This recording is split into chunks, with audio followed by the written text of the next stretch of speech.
రాజధాని అమరావతిని గ్రాఫిక్స్ అంటూ ఎద్దేవా చేసిన ఈ పనికిమాలిన వైఎస్ జగన్మోహన్ రెడ్డి బతుకంతా గ్రాఫిక్స్తోనే నిండిపోతుంది. ఎలా అంటారా?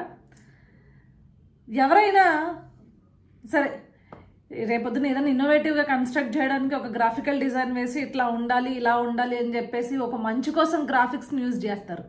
కానీ ఈ జగన్మోహన్ రెడ్డి మాత్రం రాష్ట్రంలో ఉన్న ప్రజల్ని ఎరిగొర్రెలను చేయడానికి గ్రాఫిక్స్ యూజ్ చేస్తాడు, లేకపోతే అతని బలం లేకపోయినా ఉన్నట్లు నిరూపించుకోవడానికి గ్రాఫిక్స్ని యూజ్ చేస్తున్నాడు.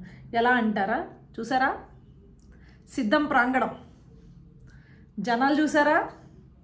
అబ్బే ఏం లేదు కదా, కింద గ్రీన్ మ్యాట్లు వేశారు. ఎందుకు అనుకుంటున్నారు?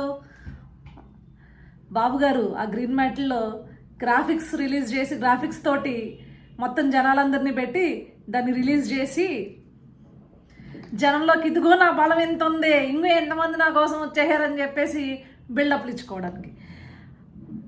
అద్దంకిలో మీటింగ్ అయితే కృష్ణా జిల్లా నుంచి కూడా బస్సులు వెళ్తున్నాయి, పశ్చిమ గోదావరి జిల్లా నుంచి కూడా బస్సులు వెళ్తున్నాయి, అయినా కూడా సభా ప్రాంగణం నిండలేదు. మొన్న ఏదో అంటున్నాడు, మేము 50 ఎకరాల్లో పెడితే మీరు 25 ఎకరాల్లోనే పెడుతున్నారు, మేము 100 ఎకరాల్లో పెడితే మీరు 25 ఎకరాల్లోనే పెట్టారు, మీకు మాకు సాటా అని చెప్పేసి సంబరాలు రాంబాబు వాగుతున్నాడు. నాకు అర్థం కాక అడుగుతా, నువ్వు 100 ఎకరాల్లో పెట్టినా 50 ఎకరాల్లో పెట్టినా ఇంక ఇలా గ్రాఫిక్స్ చేసి మసిపూసి మారేడుగా చేసి ఇదిగో మాది ఇది అని చెప్పేసి వాపను చూసి బల్బ్ అన్నట్లు చూపించుకుంటున్న బతుకు మీది. ఇంకా ఎవరిని నమ్మిస్తున్నారు మీరు? సో ఇలా ఉంటాయి మన వైఎస్ఆర్సీపీ కథలు, జగన్మోహన్ రెడ్డి కథలు.